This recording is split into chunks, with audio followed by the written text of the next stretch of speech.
শিক্ষার্থীদের আন্দোলনের মুখে পদত্যাগ করেছেন যশোর নার্সিং ও মিডওয়াইফারি কলেজের নার্সিং ইন্সট্রাক্টর ইনচার্জ খুকু বিশ্বাস।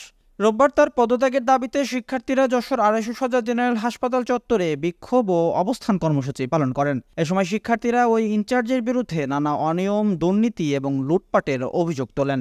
এই কলেজের স্টুডেন্ট যতগুলো আছে সবারই একটাই অভিযোগ ছিল, আমরা ইনচার্জের পদত্যাগ চাই। অবশেষে উনি পদত্যাগ করেছেন, কিন্তু তারপরে আমাদের আরো অনেক সংস্কার বাকি। কলেজের অনেক দুর্নীতি আছে, অনেক সংস্কার আমাদের বাকি। আমরা চাই আমাদের এই পরবর্তীতে যে বা যারা দায়িত্বে থাকবেন আমাদের সেই সংস্কার করবেন, এবং এই যে প্রতিবাদ, অন্যায় বিরুদ্ধে প্রতিবাদ শুরু হয়েছে, এটা যেন সারা জীবন বজায় থাকে। আমরা এই কলেজের বিএসসি স্টুডেন্ট, আমরা 3 মাস আসছি কলেজে, এখনো পর্যন্ত একটা দিন আমরা সুষ্ঠুভাবে ক্লাস করতে পারিনি। এর জন্য আমরা দাবি জানাই, নতুন যিনি আসবেন তিনি অবশ্যই যেন আমাদের সুন্দরভাবে ক্লাস পরিচালনা করতে পারেন, আর আমরা যেন সুন্দরভাবে ক্লাস করতে পারি। আবার কলেজের কাঠামোগত উন্নয়ন দরকার। টানা ৫ ঘন্টা আন্দোলনের পর দুপুর ২টার দিকে সিভিল সার্জন ও যশোর জেনারেল হাসপাতালের তত্ত্বাবধায়কের উপস্থিতিতে পদত্যাগ পত্রে স্বাক্ষর করে পদত্যাগ করেন ইন্সট্রাক্টর ইনচার্জ খুকু বিশ্বাস। পদত্যাগের পর ভারপ্রাপ্ত দায়িত্ব গ্রহণ করেন নার্সিং ইন্সট্রাক্টর মোহাম্মদ আরজিনা খাতুন। ইনচার্জের পদত্যাগের সন্তোষ প্রকাশ করে উল্লাস করেন শিক্ষার্থীরা।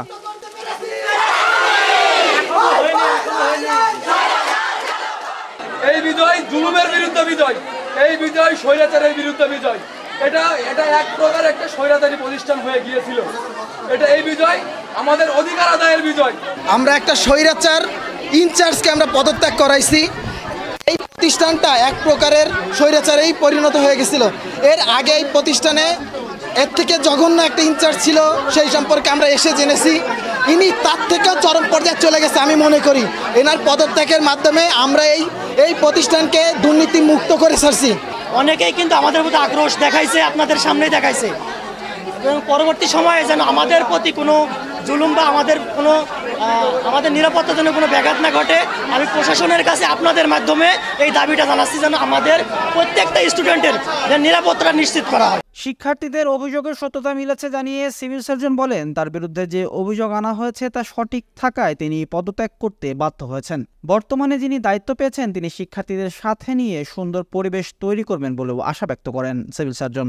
ওনার বিরুদ্ধে যে অভিযোগগুলো উঠছে এবং এই অভিযোগের ভিত্তিতে ছাত্ররা ওনার পদত্যাগ দাবি করছিল, এবং সর্বস্তরের সমস্ত স্টুডেন্ট এখানকার এই দাবির পক্ষে ছিল, যার কারণে আমরা আমাদের জেলা প্রশাসনের পক্ষ থেকে, ঠিক আছে, আমি সিভিল সার্জন হিসেবে এবং আমাদের ২৫০ হাসপাতালের তত্ত্বাবধায়ক মহোদয় এসে ওনাদের যে কর্তৃপক্ষের সাথে আলাপ করে সর্বসম্মতিক্রমে আমরা ওনাকে পদত্যাগ করার জন্য বলি, এবং উনি পদত্যাগ করছে। আমার মনে হয় যে এখন যিনি দায়িত্ব নিয়েছেন উনি স্টুডেন্টদের নিয়ে সুন্দরভাবে প্রতিষ্ঠান পরিচালনা করবেন। Raihan Siddique, voice of tiger.